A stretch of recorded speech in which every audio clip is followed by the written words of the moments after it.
Okay, today I'm gonna show you how you change your blinker fluid. Right here is just the generic brand. It's the extra heavy duty. It's good for about 1.5 million blinks. They sell some other stuff that's a little higher that's good for about 10 million blinks, but this stuff's about the best bet. When you pick up your blinker fluid from your parts store, you are going to need to tell them if it's a 2-wheel drive, 4-wheel drive, automatic, manual, stuff like that, and all the specifications, because every vehicle uses a different type of blinker fluid. This is the amber color, and it is for a 2003 Ford Explorer 2-wheel drive with the 4.0. So let's get to it. First thing you're going to need to do is disconnect your negative battery terminal, set it aside.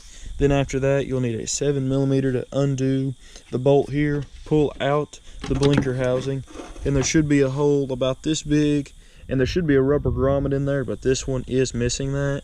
Once you have that out, you can start to add blinker fluid to this side. Then the next step is to come over here and you'll do the exact same on the passenger side. Once you have both blinker housings out, right here there should be a hole, and that's how the dealership puts blinker fluid in there.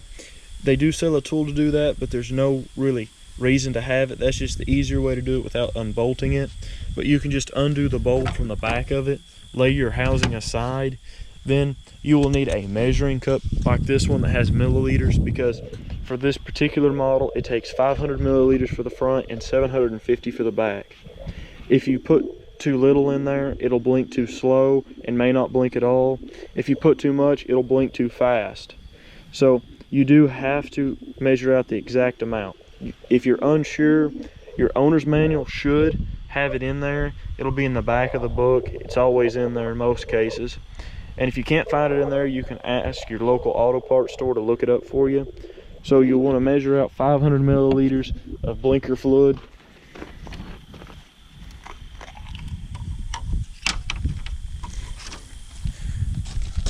Just pour that in there. And right about there's 500. It's okay if it's a little bit more, but you do not want a whole lot more.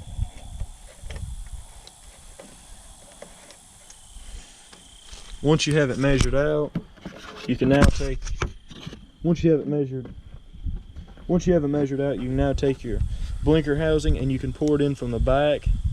That is an easier way to do it. If you do not have the tool, that's how I always do it, because there's no sense to have the tool. Once you have it on there, see, it should just be almost to the line here, and that's how you know you have enough blinker fluid. Then you'll take it back over to your bulb, hook the bulb back in, and put it in. Once you have it all back in place, you should be able to see that the blinker fluid is just a little bit above this line. This is not the same on all models, but this one is how it ends up. And there is 500 milliliters per side. We'll get to the rear in a minute. And the bulb should just be a little bit above the blinker fluid, and it uses all this fluid within 1.5 million blinks.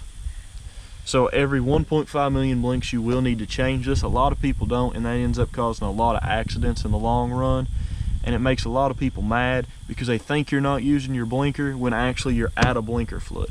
So we'll get to the back and show you how to do the back of the vehicle on this particular model.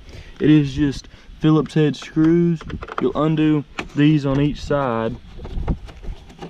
Once you have your blinker bolt back in there and your housing bolted back up, you'll want to check this one is at the proper level. Next thing you'll do is go around to the front of the vehicle, reconnect the negative battery terminal. Once it is reconnected, you'll go inside, turn your key to the on position, then try out your driver's side blinkers first. You can see that these are blinking at the proper rate. We have the proper fluid in here. So we'll go around to the back. These are blinking at the proper rate too, proper amount of fluid, so them are good. We'll now go around to the passenger side of the vehicle. Check the fronts. These are blinking at the proper speed. Go around back to the back. And as you can see, these are blinking at the proper speed. The correct amount of fluids in here. And your vehicle may vary, but it does take about a half a gallon of blinker fluid to do this. So about a gallon's good for about 3 million blinks on your vehicle all the way around. And it does depend on your type of vehicle, the year, the make, the model, and all that of how much you will use. But normally it takes about a half a gallon. And that's how you change your blinker fluid.